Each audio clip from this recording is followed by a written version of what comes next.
Assalamualaikum warahmatullahi wabarakatuh. Perkenalkan, nama saya Siti Latifah. Di sini saya ingin menjawab pertanyaan hari pertama dari soal magang. Pertama itu terkait dengan fun learning. Fun learning itu adalah proses belajar yang sepenuhnya menyenangkan bagi anak. Untuk yang jawaban kedua, yaitu mengapa proses belajar itu harus fun learning. Fun learning itu agar proses belajar itu dapat memberikan kesenangan dan kebahagiaan bagi anak. Yang ketiga, apa tujuan fun learning? Tujuannya itu agar menumbuhkan minat belajar secara intrinsik dan mau belajar karena keinginan sendiri tanpa ada paksaan dari pihak luar. Yang keempat adalah apa hukum fun learning di Bimba? Yaitu hukumnya itu adalah wajib. Karena Bimba percaya bahwa proses belajar harus menyenangkan agar anak memiliki motivasi dari dalam diri sendiri untuk belajar seumur hidup.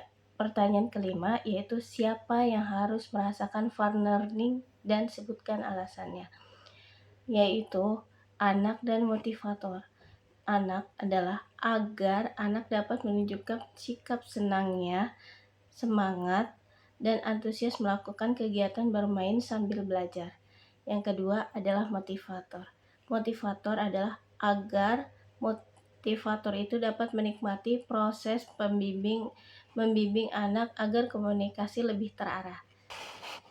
Pertanyaan keenam adalah siapa yang harus menciptakan fun learning dan sebutkan alasannya. Yang menciptakan itu adalah motivator. Kenapa alasannya? Alasannya adalah motivator sangat berperan penting dalam menciptakan suasana belajar yang positif dan kondusif dan menyenangkan sesuai dengan suasana dan karakter anak.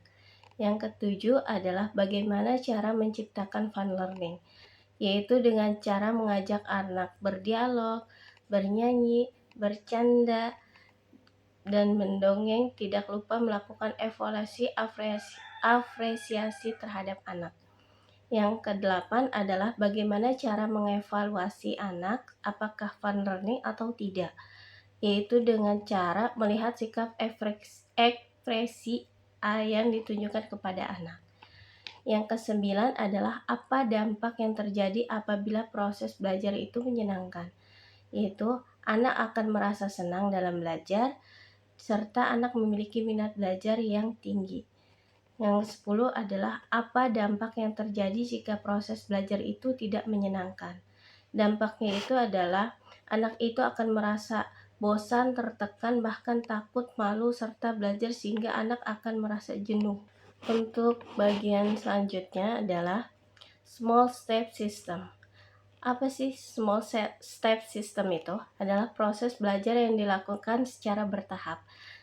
Kemudian pertanyaan selanjutnya adalah mengapa proses belajar harus dilakukan secara bertahap atau small step system, yaitu agar anak merasa senang, bahagia, dan motivator memberikan arahan sesuai dengan tingkatannya. Kemudian tujuan small step system adalah agar proses belajar yang menyenangkan dapat tercipta. Kemudian pertanyaannya adalah bagaimana cara agar motivator dapat mewujudkan proses belajar yang small step system, yaitu adalah motivator harus dapat memberikan kegiatan sesuai dengan kemauan dan kemampuan anak. Contohnya ketika anak tidak mau membaca, kita harus alihkan terlebih dahulu dengan permainan yang dia sukai.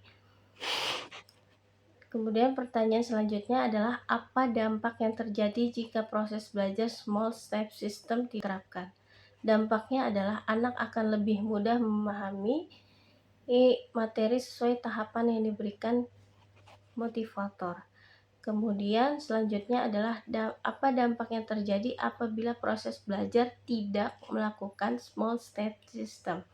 Dampaknya anak akan merasa sulit memahami apa yang disampaikan sehingga anak sering kali tidak mendengarkan apa yang motivator sampaikan. Dan terima kasih. Wassalamualaikum warahmatullahi wabarakatuh.